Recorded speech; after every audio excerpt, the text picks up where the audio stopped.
Montana. Spring 1889.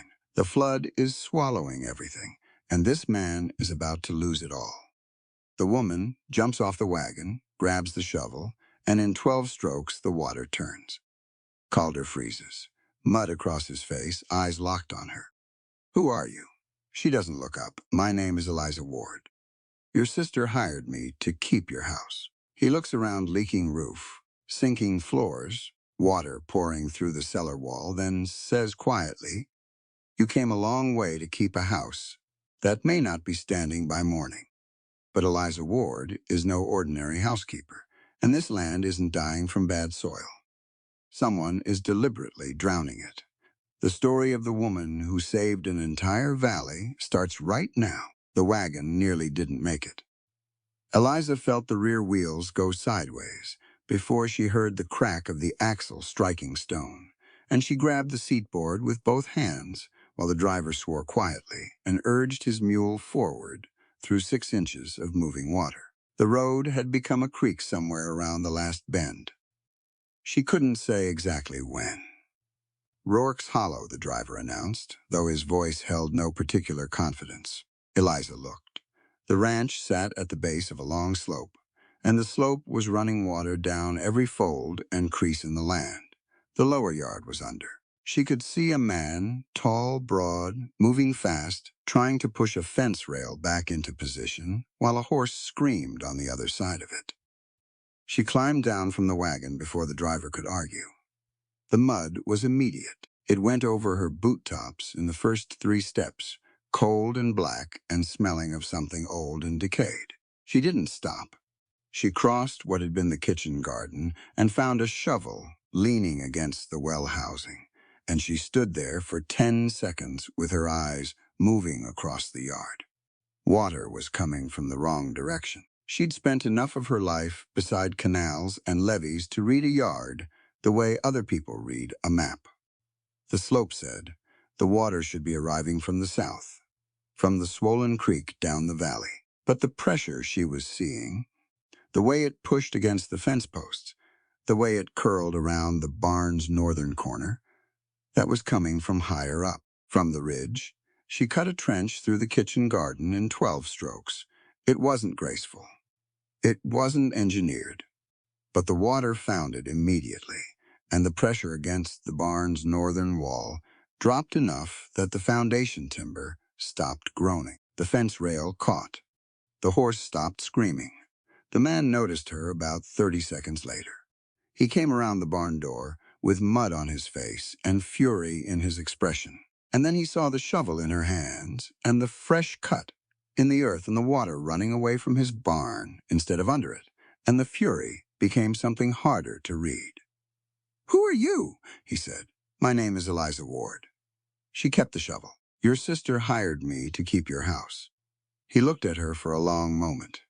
He was older than she'd pictured from Maeve's letter, late 30s maybe, with a scar at his temple and eyes the color of river ice. He looked at the shovel, then at the trench, then at the barn wall, where the water had stopped climbing. "I never agreed to employ anyone," he said. "I know." Maeve mentioned that. Eliza looked at the yard again. The water was still moving from the north. The relief trench would buy maybe 20 minutes before it silted up. "We can discuss the terms later. Right now, you should check whether there's a channel line running under your north fence. The pressure out there isn't coming from the creek." His jaw tightened. "I know where the water comes from." "Then you know it shouldn't be this strong." He didn't answer. He went back to the horse, and she watched him put his shoulder against the animal's neck and speak to it quietly until it stepped out of the mud and went still. It was a good horse. She could see that even from across the yard, the shape of it, the quality. A man who spent money on horses like that did not make careless decisions. That told her something. The driver behind her was not interested in further conversation. He unloaded her carpet bag and her single trunk, collected his fee, and informed her that the road behind them had washed out. Nothing would leave tonight. She carried the carpet bag herself. The house was worse than the yard. She stood in the kitchen doorway and cataloged what she saw. a ceiling that had been leaking for years, judging by the stain patterns and the soft edges of the plaster, a cold stove. Mold climbing the north wall in 3 distinct columns. Standing water in the pantry, a full inch of it, and a floor that bent under her weight, in a way that meant the boards beneath were already softened through. The man appeared in the doorway behind her. "Calder Rourke," he said. It seemed like something he offered reluctantly, the way a person offers a coin they'd rather keep. "I know." She set the carpet bag down on the table. It landed with a sound slightly heavier than its size suggested. "Maeve wrote about you." "What did she write?" Eliza looked at the mold on the wall. "She said you were stubborn and that the house needed work." She paused. She was right about both. He folded his arms. "I'll pay for your return trip, once the road opens. You'll pay for it or you'll offer it because you'd prefer I wasn't here." Both. She almost respected him for that. She turned to the stove and opened its firebox. Wet ash and 2 inches of unburned debris. The flue would need cleaning before anything was lit. "Cooking your meals will be useless if your house sinks into the ground," she said. "The pantry floor is going. And whatever is happening under the north side of your yard is happening under your kitchen, too." Silence. She looked at him. "1 week," she said. "Let me cook, let me clean, and let me look at the yard. If I haven't given you reason to keep me on, I'll go when the road opens." Something moved through his expression. Not agreement, more like exhaustion running up against stubbornness, and finding it had the greater weight. "You can inspect the cellar," he said finally. "The yard, not the northern field." "All right." "Not the northern field," he repeated. She understood that the second time was not a negotiation point. Understood. She found the Blackbird an hour later. She'd gone out to check the relief trench it was silting up, as she'd known it would, and she heard it in the reeds at the edge of the flooded garden. Trapped in something, wings beating against water it couldn't clear. She pulled on her canvas coat and went in after it. The water was over her knees, and the reeds were thick, but she found it quickly, a red-winged blackbird, exhausted, 1 foot tangled in a mat of dead grass. She worked the grass free carefully, talking to it in a low voice the way her father had taught her, and the bird sat in her cupped hands for a moment before it found the will to go. She watched it disappear into the rain. Then she went back to the house and lit the stove. Calder ate the meal she made, without speaking, for most of it, which she'd expected. He did eat all of it, which told her something else. Afterward, he said the coffee was good, and she understood this to mean that the previous several months had not included much that was. She was washing the plates when she went to the cellar for the extra soap she'd found in her trunk, and she took the lantern with her. The cellar was cold, partly from the season, partly from the water that had been moving through the foundation walls and taking the warmth with it. She could hear it before. She saw it a sound like where a stream should not be. She held the lantern lower. The south wall was intact. The east wall had some cracking, but nothing active. The north wall was where the sound was coming from, and when she looked at the base of it, she saw the timber conduit, first old, dark, fitted between stones with the precision of careful work, and then she saw the mark carved into the cornerstone. A triangle, small, deliberate, with a horizontal line bisecting it at exactly 1/3 from the base. Her father's mark. Her breath left her slowly. She stood there in the cold cellar, with the lantern burning and the water running in the dark, and she understood that she'd found exactly what she'd come here looking for. Behind her on the stairs, Calder's footstep. She turned. He was standing at the top of the cellar steps with the other lantern, looking down at the water, now pushing steadily through the conduit's joints. The floor was wet under her boots. The sound was getting louder. Then, the water struck the wall with a pressure pulse she felt through the soles of her feet, and a section of the cellar floor, near the north corner, dropped, not collapsed, but sank 3 or 4 inches, fast and clean, and water erupted through the gap, black and cold, pushing over the old timber, conduit, and spreading fast across the dirt floor. Calder held the lantern out over the dark water. His face was still, the kind of still that came from already knowing something terrible was possible.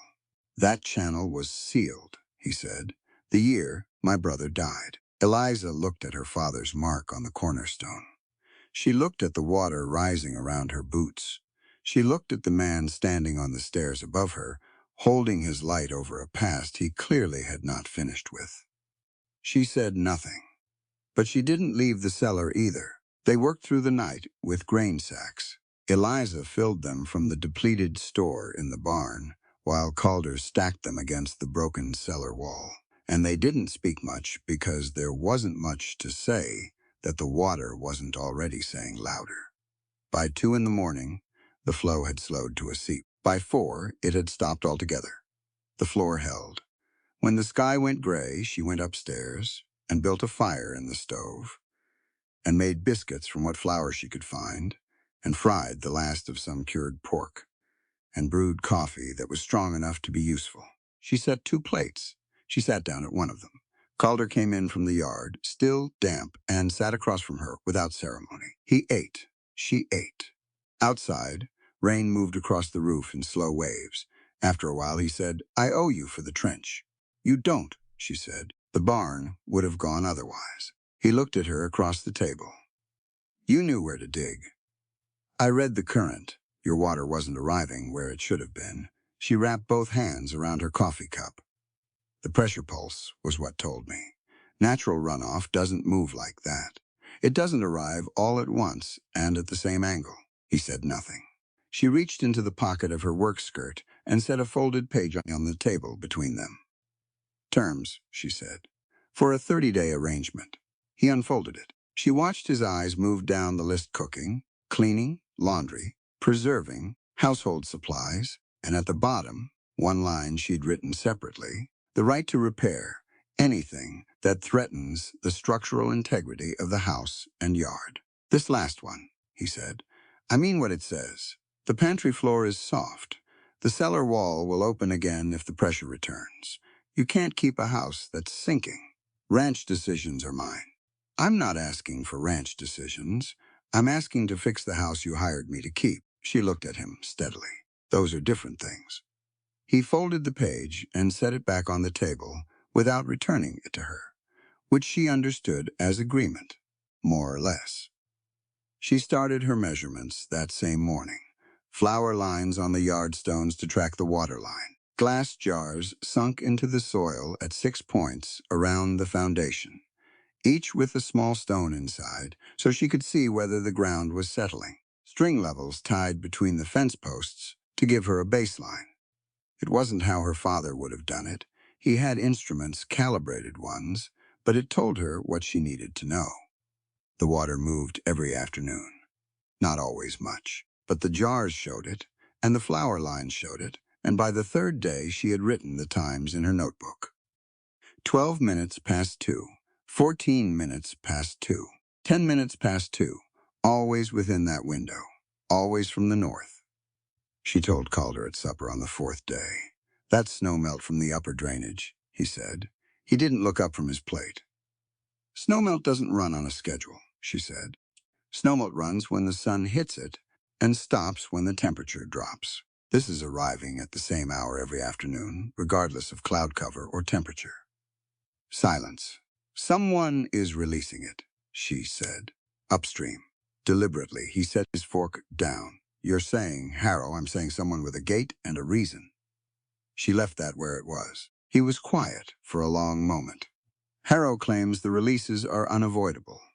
Excess from the snowpack. He's been saying that for 3 years. Has anyone measured them?" He didn't answer, which was its own answer. On the 5th day, Silas Harrow came to the ranch. Eliza was in the pantry when she heard the horse in the yard. She stayed there.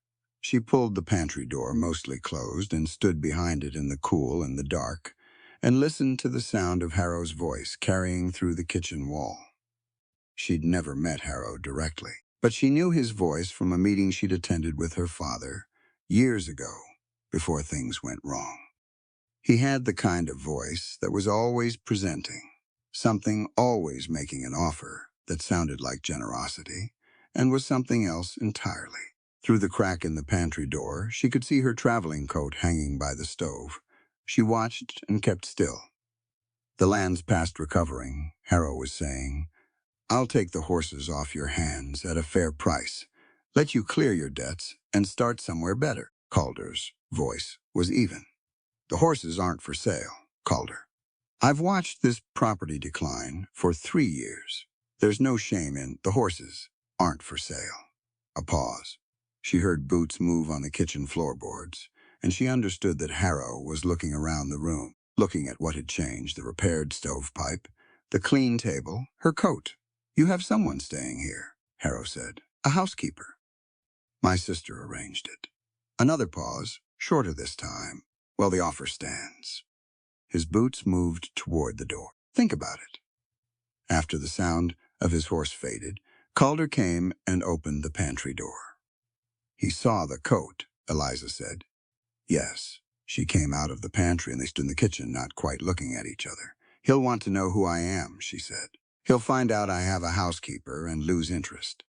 She wasn't sure she believed that, but she didn't say so. That evening, she walked the orchard and proposed the test drain. Calder came with her, which she hadn't expected. He walked slightly behind her, and to the left the way a man walks when he's watching a piece of ground he knows well and doesn't entirely trust. She showed him the line she wanted to cut from the orchard's lowest point, angling southeast toward the lower creek. She showed him how the ground was already expressing the buried water underneath. The grass grew wrong along that strip, too dense, too dark, too wet at the roots. "There's a drain under here," she said. "Old stonework. If we can open it, the lower meadow gets relief. That meadow's been sour for 3 years because the water has nowhere to go." She looked at him. "Give me 10 days and a team. If the meadow doesn't show improvement, I'll pay you back the cost of the labor from my own wages." He looked at the orchard for a long moment. The trees were struggling. She could see that too, the bark discolored at the base, the roots fighting soil that stayed saturated through seasons when it shouldn't. "You'll take responsibility for any damage the trench causes," he said. "In writing if you want." He was quiet. "Then you can use the horses and the lumber from the old fence line." He paused. "I'll get you a better shovel." She looked at him. He'd already turned back toward the barn, so she couldn't see his face, but she noted that he'd said better and not different. He'd noticed that the one she'd been using had a split handle. Quiet things could tell you a great deal about a person. That night, she found the boot prints. She'd gone to her room late, after checking the jar gauges by lantern light, and she nearly stepped over them before she saw them in the soft ground beneath her window. Deep prints, a large boot, pressed in while the ground was still wet from the afternoon's release. She crouched and held the lantern closer. There was a brass tag in the mud beside the nearest print, small. Stamped with a company mark, she recognized Harrow's Irrigation Company, the same mark she'd seen on canal gates throughout the valley. She picked it up. She stood there in the dark, outside her window for a long time, listening to the ranch settle around her and the distant sound of water moving where water shouldn't be moving. And she thought about how quickly Harrow had sent someone. He already suspected. She closed her hand around the brass tag and went inside. She was up before sunrise. The sky was still that deep gray that comes just before color returns to things. And the ranch was quiet in a way that felt temporary. Eliza pulled on her boots and her father's canvas coat and walked the property alone. She was looking for frost. In ground with active water movement beneath it, the surface stays slightly warmer through the night. Frost forms later and melts first. You had to be out early enough to see it. The distinction disappeared fast once the sun came up. Her father had shown her the trick beside a drainage project in Wyoming. 15 years ago, when she was 14 and more interested in watching him work than in any of her school books, she found it in the orchard. A strip of ground running roughly north to south, maybe 4 feet wide, where the frost was noticeably thinner than on either side of it. She crouched and pressed her palm flat against the soil. Warmer, measurably so. Water was moving underneath. Had been moving for years, probably the buried channel still carrying drainage, still doing its work, even after everything above it had been ruined. She got her iron rod from the tool barn and started probing. The rod met resistance at 14 inches, not rock, but dressed stone.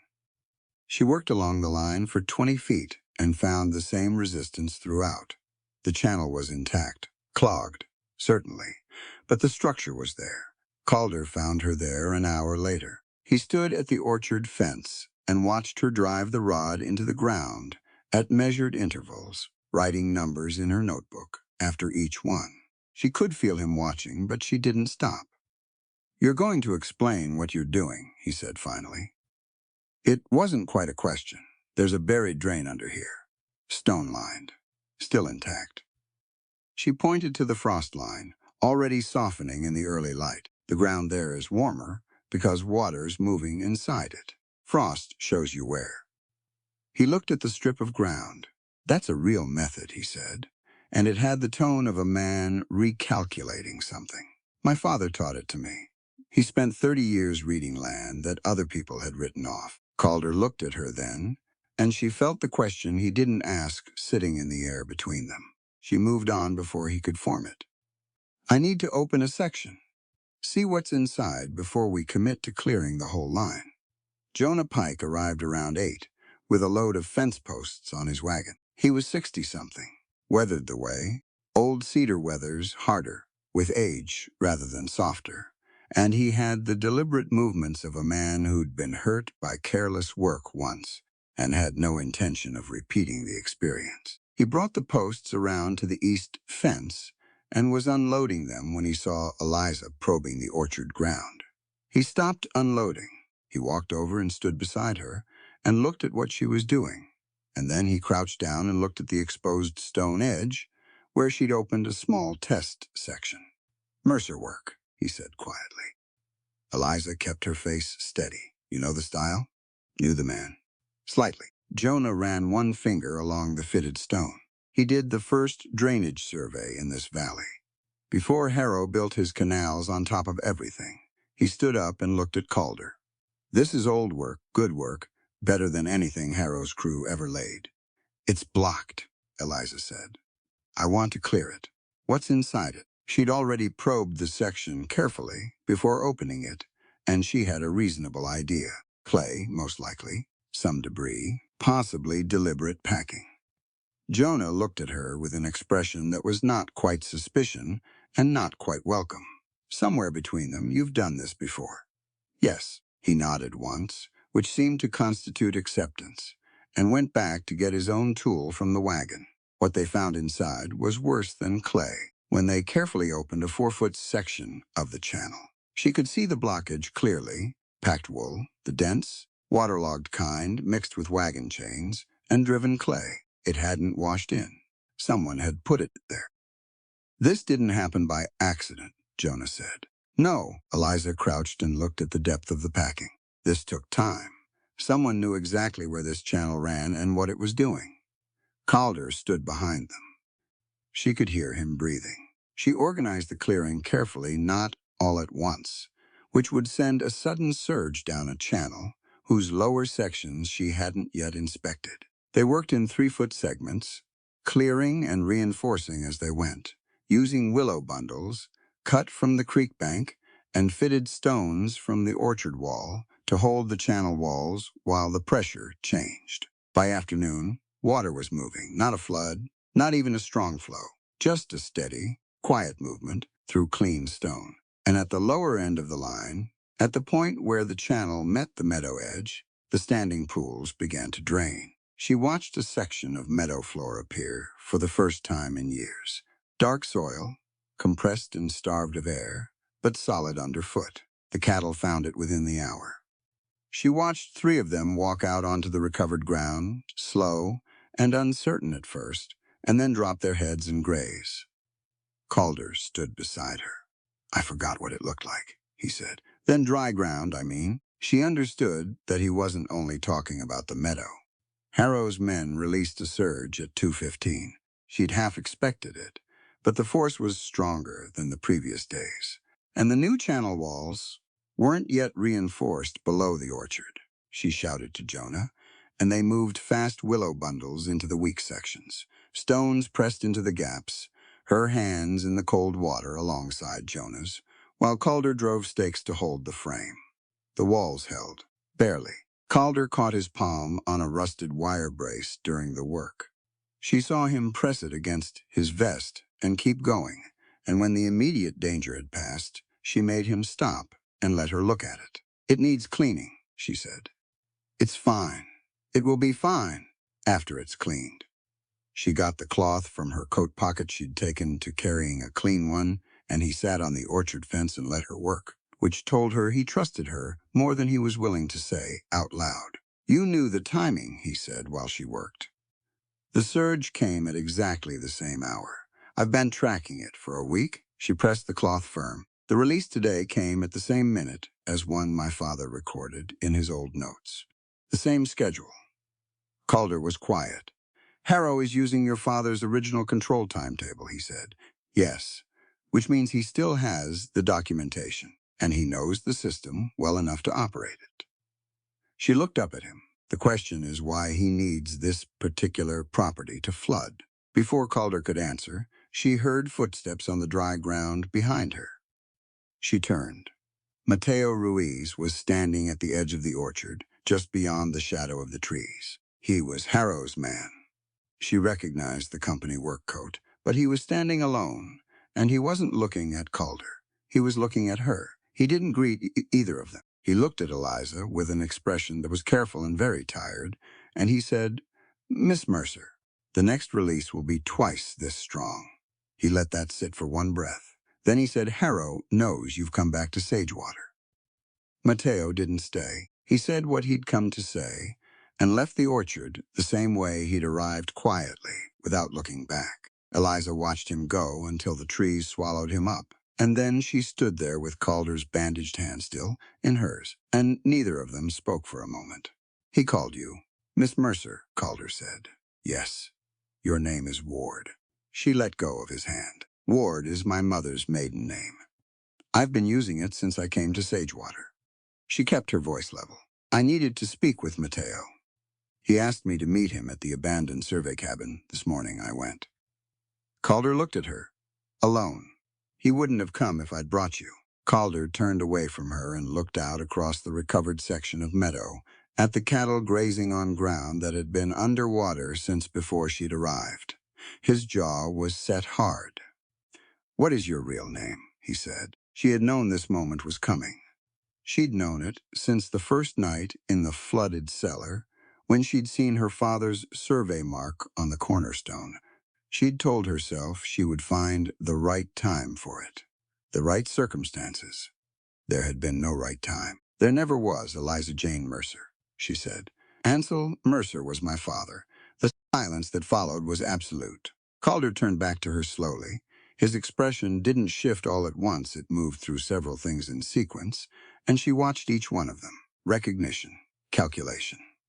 Then something much older and much colder settling in beneath everything else.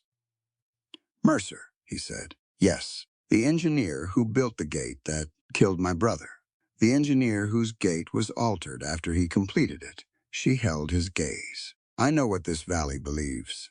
I know what you believe. I'm telling you the design was changed. Harrow raised the gate height after my father signed off on it. That's what caused the failure. You have proof of this. I'm looking for it. That's why I came here."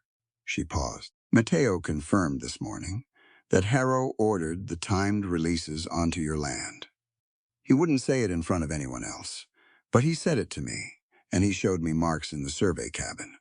Recent ones, proving Harrow's crew has been down in that spill channel. You came to my ranch," Calder said, and his voice had gone very quiet, under a false name, "to search my land. I came because your sister offered a position that gave me access to this property. And yes, I needed to be here." She didn't look away. "The original drainage system is buried under your ranch. My father built it. The evidence of what Harrow did to it may still be inside those channels. And you thought I'd let you look for it if you told me who you were. I thought you'd send me away before I could explain. She let that land. I was right, wasn't I? He looked at her for a long moment. Nothing friendly in it. You had no right to deceive me in my own house. I know that. My brother trusted that gate. He trusted the man who built it. My father trusted the man who hired him. Her voice came out steadier than she felt. He spent the last 2 years of his life trying to prove the design was altered. He died believing his work had killed people, that his name meant disaster. She stopped. I'm not asking you to forgive him. I'm asking you to consider that the story this valley was told may not be the whole story. Calder said nothing. She reached into the carpet bag she'd set at the orchard fence and pulled out a folded leather case. Inside were 6 pages of her father's handwriting. Not the full calculations, which were hidden elsewhere, but enough. Enough to show dates, measurements, margin notes questioning the gate housing, a letter addressed to Silas Harrow, dated 3 weeks before the flood, that had never received a reply. She held them out. Calder didn't take them. You may remain until the road is passable, he said. Then you'll leave. He turned and walked back toward the barn. She didn't go inside immediately. She stood at the orchard fence and listened to the recovered meadow, the sound of the water moving properly now, running where it should, doing what drainage was supposed to do. The cattle had settled into grazing, as if solid ground had always been there. Harrow's men arrived 20 minutes later. There were 2 of them, riding company horses with the Sagewater Irrigation brand on the saddle blankets. They came into the yard without slowing and announced to Calder, who had emerged from the barn, that they were recovering stolen company property, specifically documentation and equipment taken from a Harrow survey site. They meant the carpet bag. Calder stepped between them and the house without hesitation. You don't enter without her permission. Company property is not in this house. He said it with the certainty of a man who didn't intend to move. You ride back and tell Harrow to put his claim in writing and deliver it to the territorial office in Helena. Until then, you're not crossing this yard. The larger of the 2 men stepped forward. What happened next was quick and not particularly elegant. Eliza had come around the corner of the house during the exchange, and she'd seen where the confrontation was heading. And she'd also seen the open drainage trench running along the yard's east edge, the one they dug that morning to relieve the foundation. When the larger man made his move, she shouted. Both men turned toward the sound. The larger one stepped back to reorient himself, and his boot found the edge of the trench, and he went down sideways into 8 inches of running water and mud. The second man reconsidered. They left, not happily, but they left. Calder looked at her across the yard. She couldn't read what was in his expression then, and she didn't try. She went back inside and put the kettle on. He came in an hour later. She was at the table with the leather case open, reviewing her father's notes, and she didn't close it when she heard him. She'd stopped managing what he saw. There wasn't much point in it now. He sat down across from her. He didn't speak immediately. He reached across the table and picked up one of her father's pages, not intrusively, but deliberately, and read it without asking her permission. She let him. After a while, he set it down. Your father wrote to Harrow 3 weeks before the flood. Harrow never answered. Calder sat with that. His hands were flat on the table, the bandaged one on top, and he looked at the page rather than at her. He believed the gate housing was wrong, she said. The letter says so. He measured the installation twice, and the second measurement didn't match what Harrow's crew said they'd built. He requested an inspection. She paused. No one came. Silence. Then Calder reached into his vest pocket and set something on the table between them. A folded page. Old, water-stained. He'd found it while looking through the carpet bag. She saw immediately that it had come from beneath the lining, a pocket she'd sewn there herself. She looked at him. Read it, he said. She unfolded it with hands that were not entirely steady. The handwriting was not her father's. It was younger, less practiced. She read it once quickly, and then read it again slowly, and by the second reading she understood what she was holding. Mercer's measure was right. Harrow raised the gate. If I do not return, tell Calder it was not the engineer. Inside the folded page, a broken watch chain. Brass links, the clasp bent and forced, the end link cut clean through. She looked up. Owen, she said. Calder's voice was controlled and very careful. That's his handwriting. She set the page down on the table between them, gently, as if it were something breakable. My father's final notes mentioned a witness. Someone who reached the control gate before the flood came through. He believed that person discovered the alteration. She looked at Calder. He didn't know who it was. He only wrote that there had been a witness, and that the witness had not come forward. Calder looked at his brother's handwriting for a long time. Outside, rain had started again. Quiet and steady, tapping the repaired kitchen roof. Owen went to ring the warning bell, Calder said finally. At Widow's Cut. I sent him. He stopped.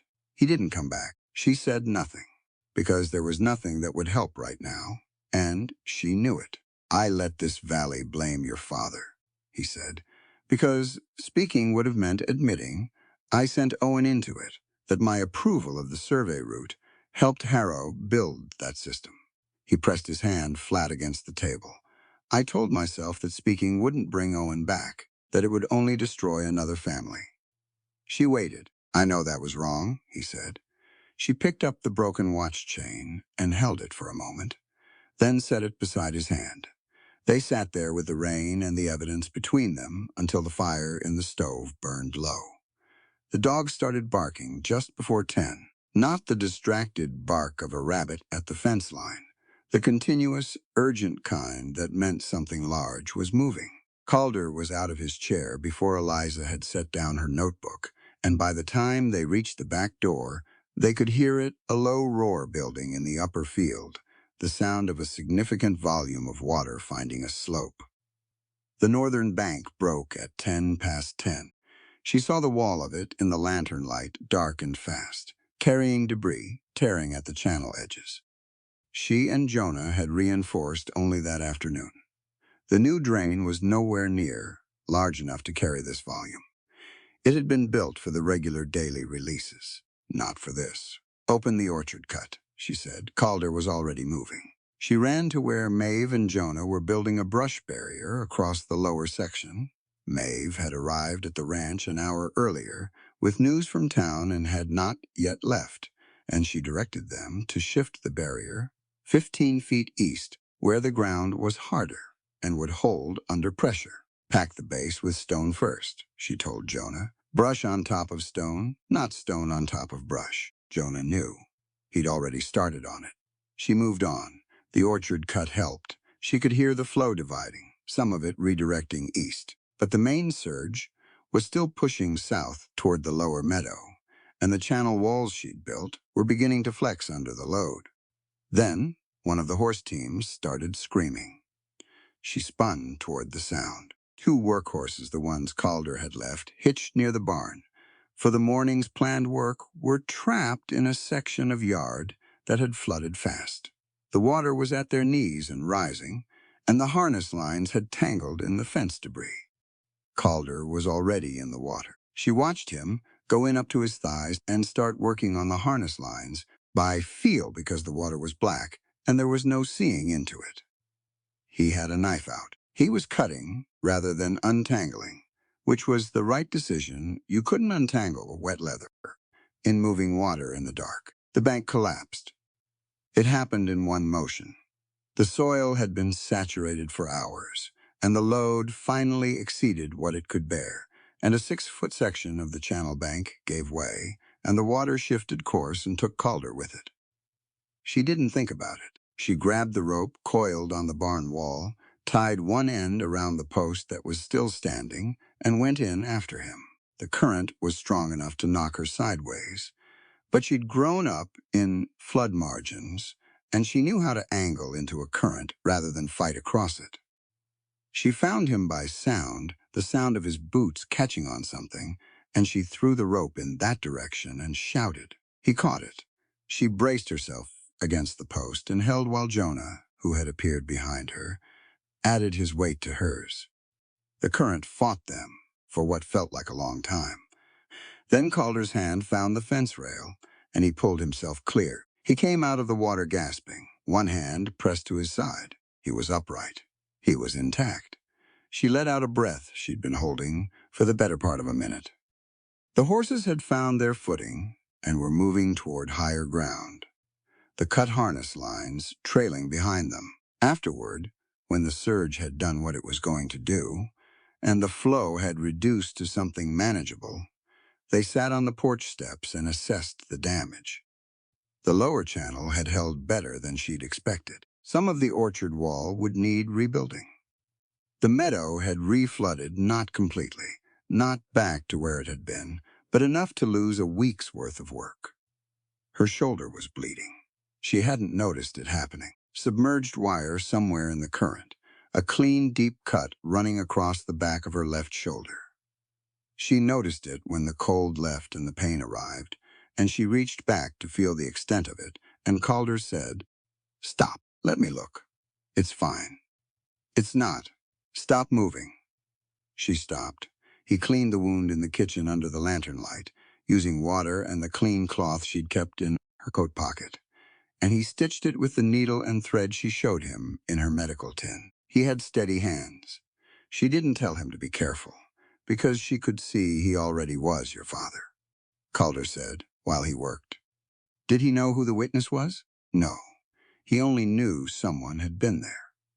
He heard it from one of Harrow's ditch riders, who felt guilty a man who didn't stay in the valley long after the flood. She kept still under his hands. He believed the witness hadn't come forward, because Harrow had silenced them somehow. "Owen came forward," Calder said quietly. "He wrote that note. He just didn't survive to deliver it." She said nothing. "I sent him there," Calder said, "to Widow's Cut. I told him to ring the bell if the water ran high. I thought he'd be all right, that it was a simple enough task." He tied off the last stitch. "It wasn't simple. You didn't know what Harrow had done. I should have looked closer at what I was approving." He set the needle down. "I surveyed that route. I signed my name to the channel placement. I told myself the safety gates made it sound. I believed what Harrow's documentation told me, and I didn't inspect the installation." He paused. "That's not ignorance. That's carelessness." She turned carefully to face him. "You were deceived. I was also convenient." He met her eyes. "A territorial surveyor's approval is worth something. It closes questions. Harrow needed mine." He looked away. "I gave it to him without asking enough of them." They sat in that truth for a moment without trying to resolve it. Then she took the lantern and went out to look at the damage. And Calder came with her, and at the edge of the lower meadow, where the surge had receded, they found something neither of them had expected. The water had scoured the bank clean, and beneath the bank's surface, exposed by the force of the flood, was a channel lining of mortared brick, not the stone of her father's drainage system, but something newer, more deliberately hidden. It angled not toward the creek, but southeast, toward the ridge, toward Harrow's stockyard embankment. She crouched and held the lantern close. The mortar was relatively new. The angle was precise. "This wasn't here before your father built the drainage network," she said. "This was added later, after." She ran her hand along the brick face. "This whole ranch, the flooding, the damage, all of it, it wasn't built to destroy you. What was it built for?" She looked at the angle of the channel, at where it pointed. She thought about Harrow's freight yard, about the railroad, about what a man like Harrow would spend years of effort protecting. "Your ranch is a basin," she said. "Every time Harrow needs to protect his stockyard from mountain runoff, he opens the gate and sends it here instead. Your land takes the flood, so his freight operation stays dry." Calder was very still. "The whole settlement," she said. "If that gate opened during a major storm, not these controlled releases, but a real cloudburst, the water wouldn't stop at your meadow. It would cross the ranch and continue into the lower settlement." She stood up. "The schoolhouse sits at the bottom of that slope." He looked at the brick channel for a long time. "When's the next cloudburst predicted?" he said. It wasn't quite a question. She thought about the snow reports she'd read in the territorial paper 3 days ago. The mountain pack was still heavy. The temperatures were rising. Founders Day was 9 days out. How many people gather for Founders Day, she said. His face changed. The whole valley, he said. Harrow hosts it at his stockyard. Auction, celebration. Railroad buyers come up from Billings. He stopped. Families, children. She looked at the channel hidden in his bank. She looked at the angle of it. She did the calculation in her head, the volume of the upper reservoir, the slope of the terrain, the capacity of the existing channels. We need to map the complete system, she said. All of it, before Founders Day. He looked at her for a moment, with something she hadn't seen from him before. Not suspicion, not reluctant concession. Stay, he said. Not as an employee. I'm not ordering you. I'm asking.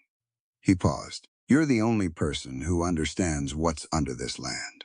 She looked at the recovered meadow, half reclaimed and half drowned. She looked at the brick channel hidden in the bank. She thought about her father's notes, about Owen's handwriting on that folded page, about the schoolhouse at the bottom of the slope. All right, she said. Outside in the flooded reeds, she could hear the sound of blackbirds settling. Calder rode into Sagewater at first light and came back empty-handed by noon. Eliza saw it in his face before he said anything, the set of his jaw. The way he dismounted without his usual economy of movement, a little heavier than normal, like a man who'd been told no in more ways than one. Harrow. Suspended freight service to the ranch, he said. She set down the soil measurements she'd been recording. All of it, feed, a hardware. Every merchant in town, he pulled off his gloves. He's told them we damaged company irrigation property. She thought about the drainage channels they'd cleared, the brush barriers, the restored stonework her father had laid decades ago. That's an interesting interpretation. It's a stranglehold. He hung his hat on the post inside the door. The remaining hay won't carry the herd through another month. Not if I can't bring feed in from outside. She didn't offer false comfort. False comfort was useless to someone who needed to make real decisions. Maeve came by this morning, she said instead. She said, ranchers who'd promised help are pulling back. Parents. Families with children in Harrow's school. People who can't afford to anger the man who employs them.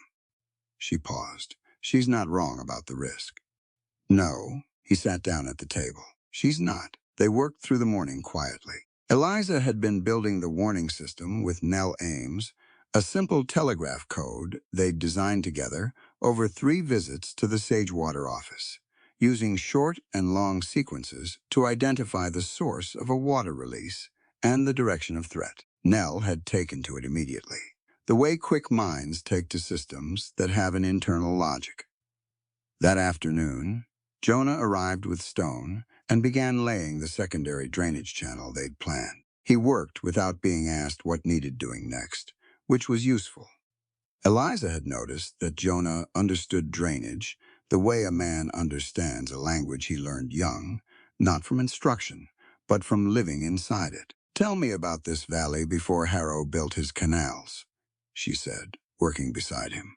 Jonah fitted a stone into the channel bed before he answered. Creek ran natural, took what the mountain gave it, and distributed it through a dozen small drainages. No single point of control. He set another stone. Harrow's first canal looked like progress, brought water to ranches that had been dry. People were grateful.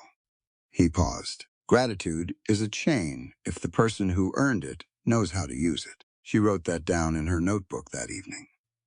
Harrow came to her outside the telegraph office on Thursday. She'd just left Nell with the updated warning codes and was crossing the main road when she heard him behind her. Miss Mercer. She stopped. She turned around. He was alone, which surprised her. He was a tall man, well-dressed for a working valley, with a face that had learned to arrange itself into reasonable expressions. He looked like a man delivering information rather than a threat. I'm not going to pretend I don't know who you are, he said pleasantly. I've known for some time. I assumed so. He gestured toward the bench outside the land office, as if they were 2 people who might sit down for a conversation. She didn't move toward it. He adjusted. I want to make you an offer, a serious one. He reached into his coat pocket and produced an envelope. Train ticket. To St. Louis, money enough to establish yourself somewhere, with real opportunity, and my personal guarantee that no one from my company will follow or interfere with you. She looked at the envelope, but didn't take it. In exchange, he said, the brass calibration scale in your carpet bag, and your word that no copies of your father's calculations exist. She stood in the main road of Sagewater, with the sun overhead, and the mountains visible at the valley's end. And she thought about the ticket inside that envelope, thought about what she'd told herself she wanted when she'd first arrived. Freedom, distance, enough money to disappear. You know what you're offering, she said. I do. You're offering me the chance to leave while you flood the valley and destroy what's left of Calder Rourke's ranch and collect your railroad contract. She paused, and eventually, when the gate mechanism fails without the correct calibration, flood your own stockyard along with everything else downslope. He didn't blink. Calder Rourke will lose the ranch whether you stay or leave. That's simply mathematics. The question is whether you lose your freedom along with it. She looked at him for a moment. My name is Eliza Mercer, she said, clearly, loudly enough for the two men outside the hardware store to hear. My father was Ansel Mercer, the hydraulic engineer who designed the original Sagewater drainage network. Harrow's irrigation company altered that design without his knowledge or consent. I have documentation to that effect, and I intend to present it to the Territorial Water Commission. Harrow's pleasant expression didn't change, but something beneath it did. Good day, Mr. Harrow, she said. She walked back toward the ranch road. Calder was in the lower pasture when she returned, and she knew before she reached him that something had happened. He was standing at the fence, looking at the field, and the field was quiet in the wrong way. The breeding stallion was gone. She stopped beside him. I sold him this morning, he said, before Harrow could freeze my accounts. He didn't look at her. There's a rancher in Bozeman, fair price. Enough for feed and lumber from a merchant outside Harrow's reach. He was quiet for a moment. That horse was the only part of this ranch that could have let me start again, somewhere else. She understood what that meant. The stallion wasn't just an asset. It was an exit. He'd closed the door on leaving and used the key to buy materials to stay. Calder. The choice to stay has to be yours, he said. He turned to look at her. Then, direct and without performance. I won't use what I spent as an argument that you owe me something. You don't. He held her gaze. But if you're staying, I need to know. Because what comes next is going to require both of us, and I can't plan around a maybe. She thought about the envelope Harrow had offered her, the ticket, the money, the clean escape. I'm staying, she said, because the valley needs this done, because your brother deserved better than silence. She paused, and because this is where the work is. He nodded once. He looked back at the empty field. She stayed beside him while the afternoon light moved across the pasture. That night, Harrow's men blocked the new drain with tarred timber and opened a lateral gate she hadn't mapped yet. The recovered meadow flooded again before morning. She stood at the window and watched the water rise and thought about everything she'd need to rebuild and how she'd do it differently this time. And she was still thinking when Maeve arrived at the kitchen door just before dawn, pale and breathing hard. Maeve had barely stepped inside. Before the school bell began ringing from the valley below, not the measured single strokes of the hour, the repeated urgent ringing of the alarm signal. Children still inside, water already on the lower road. They rode hard and reached the schoolhouse in 12 minutes. The water was ankle-deep on the lower road, not a catastrophic flood, not yet, but moving with intent. Eliza and Calder got the children out through the back, while Maeve counted heads. 8 children in total, plus one older student who'd stayed to help with the afternoon lessons, and they moved them up the hillside road to Jonah's property on higher ground. The release stopped 20 minutes later. Clean cutoff. Precise. She noted the time in her notebook While the children sat on Jonah's porch eating the biscuits his wife produced with the calm efficiency of a woman who had managed emergencies before. He was demonstrating, Eliza said. Calder was looking at the road below, where the water was already draining back, showing us what he can do when he wants to, showing us what Founders Day looks like if we don't stop him first. She closed the notebook.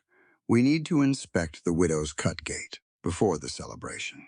We need to know what we're dealing with inside that control station. Calder went still. The tunnel, he said. Yes. Owen went into that tunnel. I know.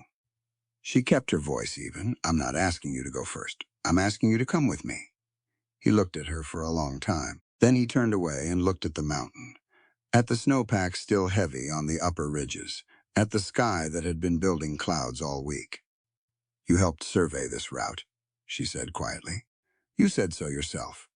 I approved the channel placement. I didn't know what it would become. But you knew after the flood that your signature was on that preliminary work. She stepped around to face him, and you let my father carry the full weight of it. For years, his jaw tightened. Yes, your silence helped Harrow continue. She said it without cruelty, but she didn't soften it either. Every year he kept this system running, he was able to do it, partly because the man who surveyed the route had never contradicted his version of events. I know that. The words came out rough. I've known it for a long time. Then come with me to Widow's Cut and help me end it. Something passed through his expression. Anger, first, then something older. Grief, maybe, or the particular exhaustion of a man who has been carrying a weight long past the point of it serving any purpose. Matteo sent word, he said after a moment. This morning, before you came back from town. He wants to meet tonight. Says he has Owen's pocket watch and the control station log from the night of the flood. He paused at the abandoned sawmill near Widow's Cut. Matteo, he wants to meet you alone. Says Harrow is less likely to have the location watched if I'm not there. She thought about that. She thought about Matteo's face in the orchard, the exhaustion in it, the man who had a wife and 2 children in the lower settlement, the man who'd warned her at personal cost. It could be a trap, Calder said. It could be.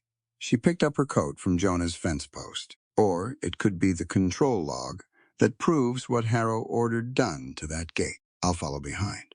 Far enough back that Harrow's watchers don't connect us. He looked at her. Don't argue with me on this one. I wasn't going to. She pulled on the coat. But I want that agreed before we go. I take the meeting. You stay back unless I need you. Matteo won't talk if he sees you coming. Calder worked his hat in his hands for a moment. You could wait. Let me think of another approach. There is no other approach. Founders Day is in 6 days. They stood at Jonah's gate in the cooling afternoon and looked at each other across the distance of everything that hadn't yet been resolved between them, the anger and the guilt and the grief and the very inconvenient fact of what they'd become to each other over these past weeks. You do this every time, he said. His voice had changed, lower now, the argument going somewhere else. Something needs doing, and you put yourself between it and everyone else. You do the same thing. You've done it since the night I arrived. That's different. It isn't. She took a step toward him. You sent Owen to the warning station because you thought it was safer than going yourself. You carried that guilt alone for 6 years. You let my father's name take the weight that should have been shared. She stopped in front of him. Carrying things alone isn't strength. I know because I've been doing it my whole life, and I'm tired of it. His breath came out hard. Eliza, I'm going to the sawmill, she said, and you're going to follow at a distance and trust that I can handle the meeting, because that's what we've agreed, and because you've seen me handle worse. He looked at her for a long moment. Up close she could see the scar at his temple, pale against the weathered skin. Then he kissed her. It wasn't gradual. It was sudden and certain, one hand at the side of her face, and she went absolutely still for 1 second before she kissed him back with the full weight of 6 weeks of flooded meadows and grain sack walls and bandaged hands and arguments and fear. It lasted only a moment. Maeve's voice carried from inside Jonah's house, a child's laughter following it, and they both pulled back. Neither of them said anything. She turned and walked toward the sawmill road. She heard him follow, far enough behind, just as they'd agreed. Mateo was already inside when she arrived. He was sitting on a fallen beam in the dark, and he looked up when she came through the door. He'd been injured. She could see it in the way he held his left side. His face was careful and exhausted and frightened. "Harrow has my family," he said. Before she could speak, "He moved them this morning, told me they'd be fine if I delivered you to him." She heard it then, movement outside. More than one person circling the building.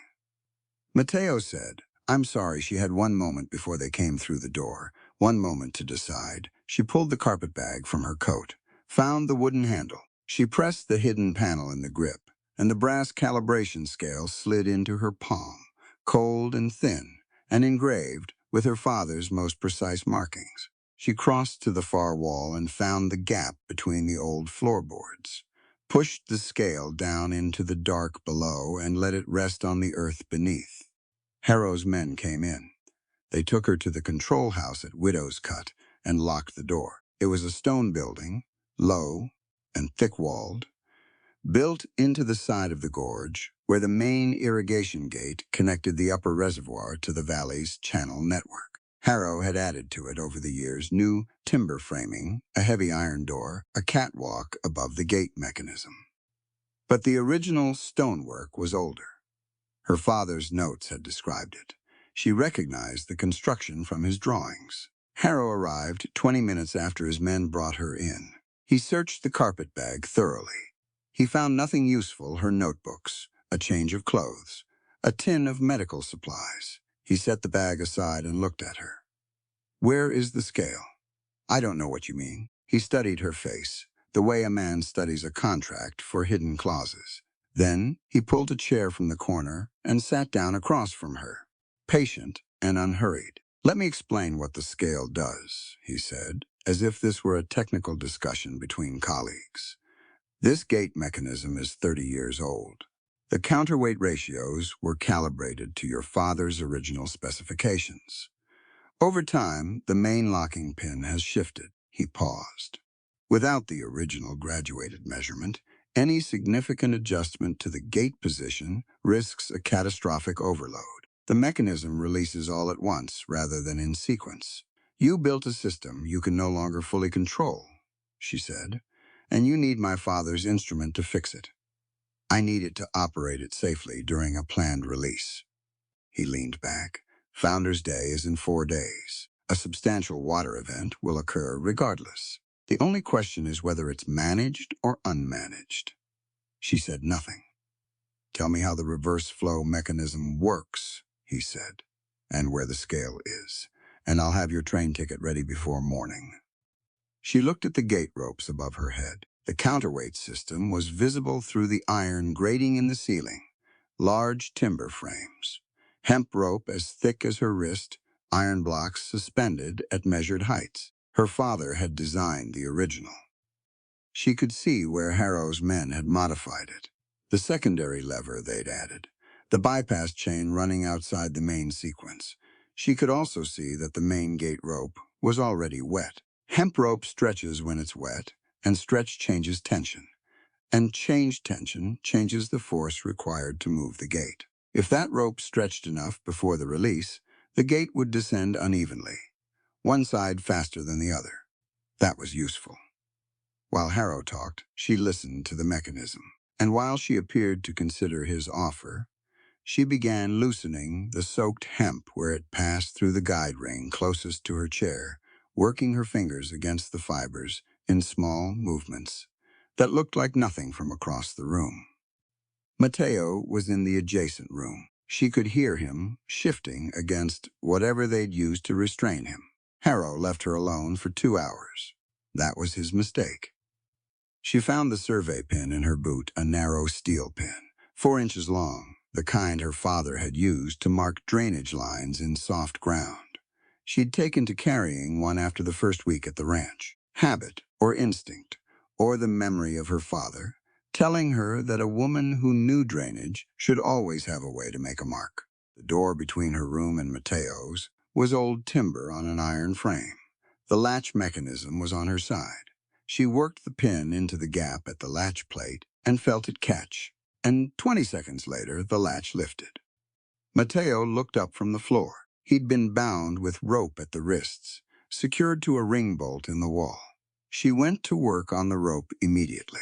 Wet knots, tightened under tension. She'd learned to read knots from her father, the same way she'd learned to read soil. You found the load point first and relieved it before you tried the knot itself. 3 minutes and his hands were free. "Your family?" she said quietly. Harrow's men moved them to the freight yard. His voice was rough. He said they'd be released after Founder's Day, after he no longer needed leverage. She understood the logic. "There's a service shaft at the north end of this building," she said. She'd seen it in her father's drawings. It accesses the lower counterweight chamber. That's where the reverse flow mechanism connects to the main gate. "You can operate it?" "I can if I have the calibration scale." She paused, "which I don't currently have." He looked at her steadily. "Then what's the plan?" "The plan is for you to get out through the shaft and signal Calder's group." She met his eyes. "And for me to stay here and delay Harrow until they arrive." Mateo was quiet for a moment. "You're staying voluntarily. Someone has to be inside the mechanism when the scale arrives. The reverse sequence has to be initiated from the lower chamber. It can't be done from up here." She said it plainly, without drama, because it was simply the engineering reality. "If I'm not in there when the water comes through, the redirection fails, and Founder's Day ends the way Harrow wants it to." He looked at her for another moment. Then he stood up and moved toward the north wall. Calder did not go back to the ranch. He watched Harrow's men take Eliza from the sawmill, and he watched the direction they rode, and then he turned and rode hard toward Sagewater, not toward the gorge, not yet. He went to the feed store first, then the smithy, then the church. It took him 40 minutes to collect enough men to matter, and during those 40 minutes, he stood in the middle of Sagewater's main road and told the truth about himself in front of everyone who would listen. He told them about the survey, about his signature on Harrow's preliminary canal route, about the years he'd spent silent while Ansel Mercer's name carried the blame for Owen's death. He told them about the brick channel hidden in the bank of Rourke's Hollow, about Harrow's stockyard embankment, about what the water would do to the lower settlement if the main gate opened during the cloudburst building in the mountains right now. He told them where Eliza was. Some men left. He understood that. Harrow employed their neighbors and controlled their water, and their freight, and their feed supply. And that was a real power, and it produced real fear. But Jonah stayed, and 12 ranchers stayed, and Maeve organized the families toward high ground, while Nell Ames sat at the telegraph key and sent the warning code to every surrounding property and to the railroad party already traveling toward Founder's Day. Calder led the group toward Widow's Cut. Mateo found them at the gorge entrance. He came out of the dark breathing hard and went directly to Calder. "She's inside in the lower chamber." He held out his hand. "She needs the scale. The reverse mechanism requires it." Calder reached inside his shirt and produced it. He'd found it under the sawmill floorboards, while Harrow's men were occupied with getting Eliza onto a horse. He'd known. The moment he saw the loose board and felt the weight of the thin brass instrument, exactly what she'd done and why. He gave it to Mateo, then looked at the gorge. Above them, the sky had gone green-black in the northwest. The storm was moving faster than predicted. Calder went into the service passage first. The water was already knee-deep in the lower tunnel, cold and fast, carrying sediment from the upper reservoir. He held the brass scale inside his shirt, wrapped in the oilcloth Mateo had produced from somewhere, and he moved through the passage by touch and by the sound of Eliza's voice on the other side of the gate wall. She was directing him by sound, telling him where the passage widened, where the floor dropped, where the ceiling came low. She'd memorized her father's drawings well enough to navigate a space she'd never physically entered. He reached her. She was standing in 8 inches of water in the lower counterweight chamber, lantern held up. And when he came through the access panel, she didn't say anything for 1 second, just looked at him the way a person looks when they weren't entirely certain the help they needed would arrive in time. Then the scale. Give it to me. He gave it to her. She moved immediately to the locking mechanism, a recessed slot in the main gate housing, precisely machined, the brass fitting worn smooth from years of calibration. She slid the scale's graduated edge into the slot and felt its seat. "There's a problem," she said. He could see it before she pointed. One of the counterweight chains had been cut.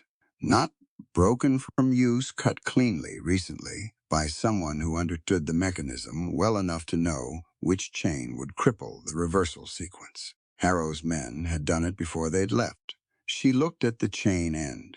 She looked at the load it had been carrying. She looked at Calder. "If someone holds the tension manually," she said, "holds it at approximately this angle," she demonstrated with her hands, "I can calculate the adjusted sequence, and the reversal will still work. But whoever holds it cannot let go, not until the gate seats." He looked at the chain, at the weight it was carrying, at the water still rising around their boots. "How long?" 4 minutes. Maybe 5. He reached up and wrapped the chain around the nearest support beam, twice, to give himself a lever point. Then he took the tension in both hands. The load was significant. He felt it immediately through his shoulders and back. "Go," he said. She went to work. Above them on the catwalk, they heard boots. Harrow's voice, sharp and furious, discovering that Mateo was gone and the lower chamber was occupied. Then Harrow came down. He came through the upper access with 2 men behind him, and he took in the scene: Eliza at the gate mechanism, Calder holding the chain, the brass scale seated in the locking slot, and his face went through several calculations in rapid succession. "Step away from the mechanism," he said. Neither of them moved. Harrow descended to the catwalk above them, and his men spread out on either side. Then Mateo's voice came from the upper platform, loud, deliberate, addressed not to Calder or Eliza, but to the men standing beside Harrow. He ordered the timed releases, every flood on Rourke's Hollow, every water cut to the smaller ranches. Every threat he gave the orders, and I carried them out, because he told me it was legal overflow management. Mateo moved to where he could be seen. "Your families are in the lower settlement right now. The same settlement that water is heading toward if that gate doesn't reverse." Harrow's men looked at each other. One of them stepped back. Harrow turned toward Mateo, and in that motion he pulled the lever for the secondary bypass, the one that would force the main gate fully open, regardless of the counterweight sequence. Eliza had known this lever existed. She'd been working around it. She didn't fight it directly. She reached for the maintenance hatch below Harrow's position. Her father had built the hatch as an emergency pressure release for the lower chamber. It wasn't large, but it was positioned directly beneath the section of catwalk where Harrow was standing, and when she released the catch, the pressure differential caused the platform to drop on one side fast, maybe 6 inches, enough. Harrow lost his footing. His hand came off the bypass lever. He caught himself on the railing, but his momentum was broken, and the bypass hadn't fully engaged. Mateo and Jonah were on him before he could recover. Calder held the chain. Eliza completed the sequence. She worked through it, the way her father had taught her, to work through any engineering problem under pressure, methodically, in order, verifying each step before moving to the next. Because a mistake in sequence was worse than slowness. She moved the scale measurement to the second position, adjusted the gate angle using the original calibration marks, released the primary latch. The reversal mechanism engaged. She felt it before she heard it, a deep shift in the pressure. The water in the chamber changing direction. The gate responding to the correct load for the first time in years. The main spillway redirected. Water that had been aimed at the lower settlement turned through the restored channels of Rorke's Hollow. Running through the drainage network, she and Calder and Jonah had rebuilt over 6 weeks of cold mornings and deliberate work, carrying across the recovered meadow and into the natural creek course, and from there southeast toward Harrow's freight yard. Nell's telegraph warnings had given the stockyard workers an hour. They'd cleared the loading platforms. The workers and their families were on high ground when the water arrived. The platforms went. The private warehouses. The illegal embankment Harrow had built to redirect mountain runoff onto Rorke's Hollow. In the first place, the railroad party from Billings watched it happen from the Ridge Road. Afterward, in the clearing outside Widow's Cut, with the storm still moving through and the valley below lit by lanterns in every window, Mateo produced Owen's pocket watch. He opened it and showed the interior of the case to Calder. On the inner surface, scratched with a survey tool, was a small mark, a horizontal line with a number beside it. The original gate height. Ansel Mercer's design specification. Below it, in Owen's hand, H raised it. The control station log came out of Mateo's coat. Next, he laid it on the flat stone beside the lantern and turned to the entry dated 3 days before the flood. Harrow's signature, directing his foreman to adjust the primary gate to the new height and remove the warning bell rope for maintenance. Maintenance that had never been reversed. Calder stood with the watch in his hands for a long time. Then he looked at the railroad men who had come down from the ridge. "I surveyed the preliminary route for this canal," he said. "I signed the approval that allowed construction to begin. I didn't inspect the installation, and I didn't speak after the flood because I was ashamed of what my silence would cost." He paused. Ansel Mercer's design was correct. The gate was altered without his knowledge. His daughter can show you the documentation. Eliza stood beside him and showed them. 4 months later, a flock of red-winged blackbirds rose from the north meadow at first light. Eliza watched them from the kitchen window while the coffee brewed. Dozens of them, lifting all at once in that loose collective motion that looked effortless and was actually the product of constant small adjustments, each bird reading the ones around it. Her father had loved blackbirds. He'd said they understood drainage instinctively. They always knew where the water table was by where they chose to land. The meadow below was the greenest it had been in years, maybe the greenest it had ever been, with the drainage running properly through channels that were now maintained by a community cooperative rather than owned by one man. She poured 2 cups of coffee and went to the door. The ranch looked different in autumn. The orchard had recovered enough to bear fruit on the lower branches. The barn roof was tight. The house had a dry cellar, a repaired ceiling, and windows that opened properly in all directions. The stone drainage channels ran clean alongside the east fence line, carrying mountain water where it was wanted rather than where it was aimed. The breeding stallion was back. Calder had arranged it through the cooperative, a shared ownership structure, with the Bozeman rancher, the horse spending summers at Rorke's Hollow and winters in the valley below. It wasn't the arrangement he'd have chosen 4 months ago. It was better, actually, because it connected the ranch to the surrounding properties in a way that isolated ownership never had. Maeve's schoolhouse had been rebuilt on higher ground and expanded by 2 rooms. Nell was the official telegraph operator now, with a proper salary and a direct line to the state capitol. Mateo supervised the community irrigation gates, operating them according to a schedule, published monthly and visible to every ranch in the valley. Jonah had become chairman of the water cooperative, which had surprised everyone, including Jonah. Eliza's father's name appeared on the new drainage map. Original system design, Ansel James Mercer, 1,871. Restored and expanded, Eliza Jane Mercer, 1,889. She'd seen it for the first time 2 weeks ago and stood at the mapmaker's table in Sagewater for a long moment without speaking. Then she'd signed the final version and paid for the printing herself. The Railroad Commission's offer had arrived in July. a formal position with the Montana State Water Commission, surveying and designing irrigation systems across the territory. Good salary. Real authority. Her name on the official documentation rather than her father's. She'd traveled to Helena in August to present her findings. She'd been gone 11 days. When she came back, she found that Calder had converted the abandoned survey room at the back of the house into a proper drafting office.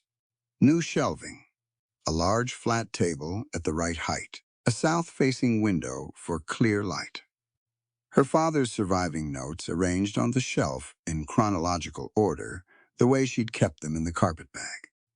He'd done it without asking whether she was coming back. She'd stood in the doorway of that room for a long time before she went to find him. He was at the east fence checking the channel flow, which was where he usually was in the late afternoon. She came up beside him, and they stood looking at the water running clear through the stone-lined channel. The sound of it was different from the sound of trapped water. Lighter, purposeful, moving toward something rather than collecting against it. The commission wants me to begin the northern survey in the spring, she said. I know Nell told me. Nell tells everyone everything, approximately 4 hours after it happens. The position requires sage water as a base for access to the mountain drainage systems. She paused. I told him that was acceptable. He looked at the channel. And is it acceptable? I told him yes before I spoke to you. That sounds like you. She looked at him. I wanted you to know that the decision was mine, that I didn't make it waiting to see what you'd say first. He turned from the fence to face her. He had the same weathered steadiness he'd had the first night in the flooded yard, but something in it had changed, less weight in it, maybe. Less of the particular exhaustion that comes from carrying guilt past its useful life. I'm not going to ask you to refuse it, he said.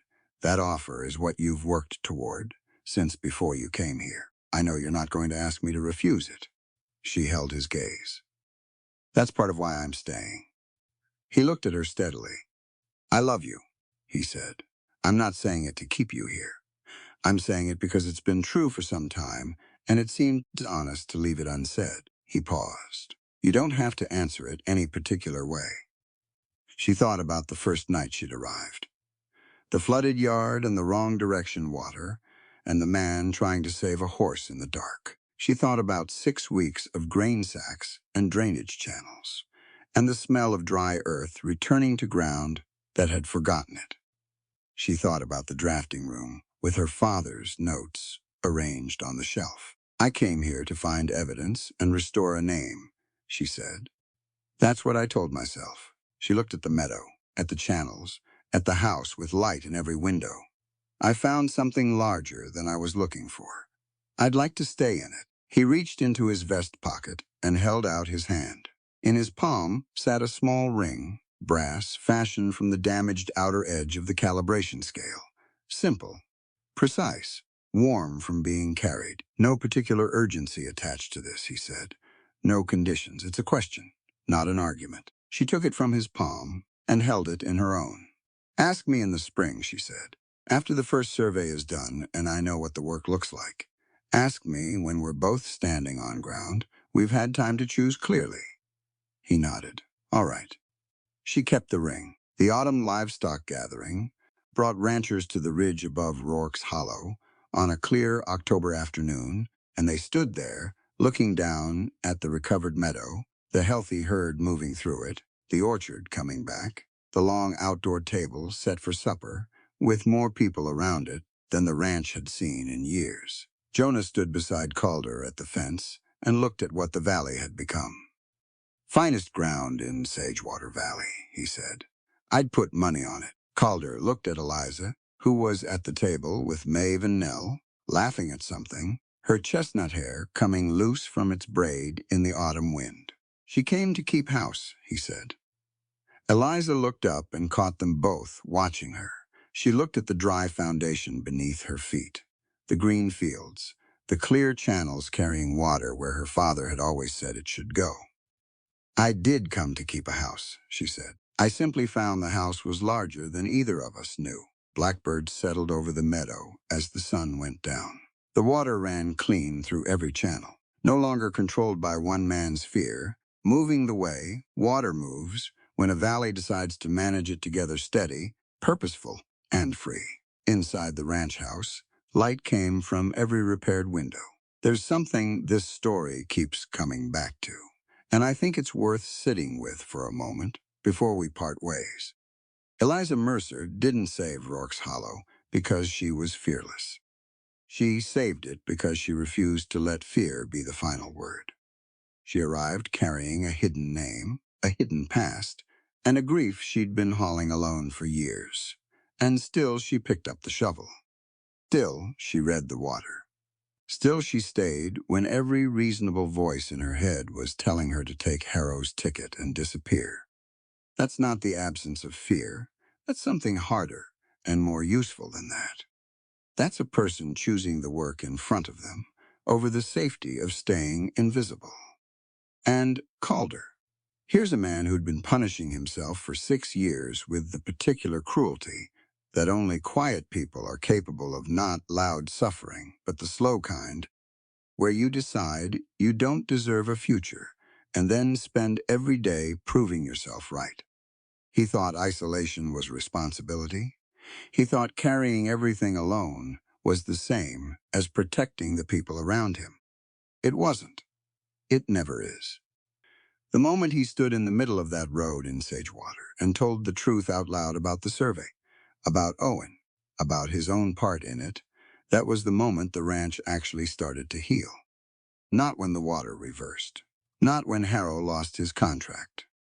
Before all of that, the land recovered because the people on it finally stopped carrying their damage in secret. That's the thing about secrets in this story. Every secret costs something. Eliza's cost her weeks of trust she had to rebuild from nothing. Calder's cost an entire valley years of being manipulated by a man who depended on other people's silence to operate. Harrow's whole empire was built on the assumption that ordinary people, ranchers, ditch riders, telegraph girls, old homesteaders would stay in their separate corners and never compare notes.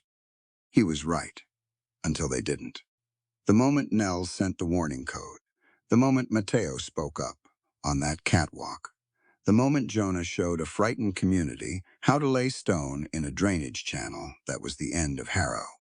Not a courtroom, not a sheriff, just people deciding that shared knowledge was more powerful than one man's control over it. There's also something quieter here that I think matters. Eliza's father spent his whole career doing work that was submitted under other people's names, in fields that didn't acknowledge what she could do, and in the end his name was taken from him entirely and replaced with blame. The drainage map at the end of this story, original system design, Ansel James Mercer. Restored and expanded, Eliza Jane Mercer, that's not just a credit line.